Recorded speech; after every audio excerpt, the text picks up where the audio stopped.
8 kelas M1 Fakultas Manajemen. Saya akan menjelaskan masalah ekonomi mikro dan makro. Masalah ekonomi mikro adalah masalah ekonomi mikro yang mengacu pada tiga masalah pokok, yaitu barang apa yang diproduksi, berapa jumlahnya, dan cara produksinya. Barang tersebut diproduksi menyangkut jenis barang dan jumlah yang akan diproduksi. Tentu berkaitan dengan pengalokasi sumber daya yang langsung di antara berbagai alternatif penggunaannya. Karena sumber daya terbatas, harus memilih dan memutuskan barang apa yang akan diproduksi. Masyarakat harus memutuskan berapa jumlah barang yang harus diproduksi sehingga dapat pastikan pula berapa sumber daya yang harus dialokasikan. Masalah lain yang harus ditangani adalah bagaimana mengombinasikan faktor-faktor produksi yang berhasil guna dan berdaya guna. Masalah ekonomi makro. Pertumbuhan ekonomi. Pertumbuhan ekonomi merupakan suatu kondisi perkembangan dalam kegiatan perekonomian yang menyebabkan kapasitas barang dan jasa diproduksi dalam masyarakat meningkat. Pertumbuhan ekonomi biasanya berhubungan dengan perubahan teknologi. 2. Masalah ketidakstabilan kegiatan ekonomi. Dalam sistem ekonomi bebas atau ekonomi pasar, kegiatan ekonomi seringkali pasti turun. Kadang pertumbuhan ekonomi berjalan cepat, lambat, atau bahkan merosot. Pergerakan naik turunnya kegiatan perusahaan demi mencapai kemajuan ekonomi dalam jangka panjang disebut konjunktur atau siklus kegiatan perusahaan. 3. Masalah pengangguran. Pengangguran merupakan kondisi ketika seseorang dikategorikan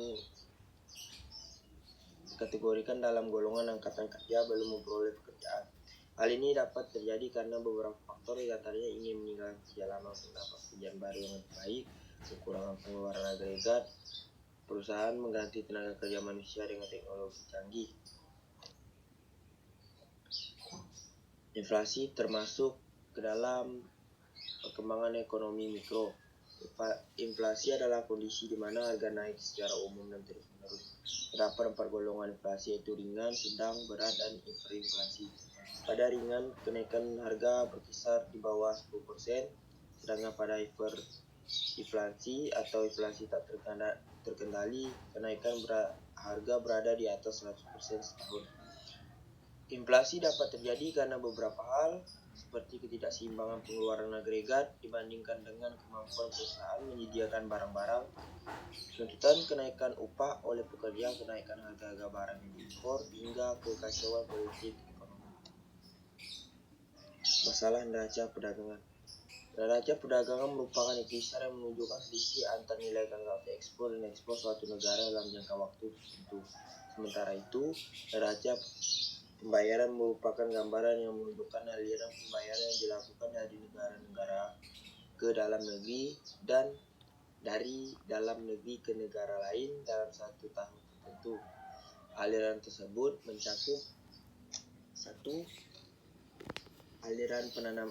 Aliran penerimaan ekspor serta pembayaran impor. 2. Aliran penanaman modal asing dan pembayaran penanaman modal asing. 3. Keluar masuk modal jangka pendek seperti deposit di luar.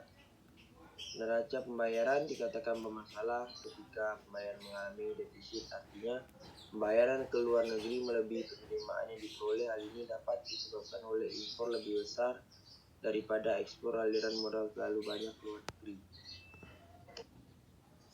Sekian dari saya akhiri. Wabillahi taufiq wal hidayah. Wassalamualaikum warahmatullahi wabarakatuh.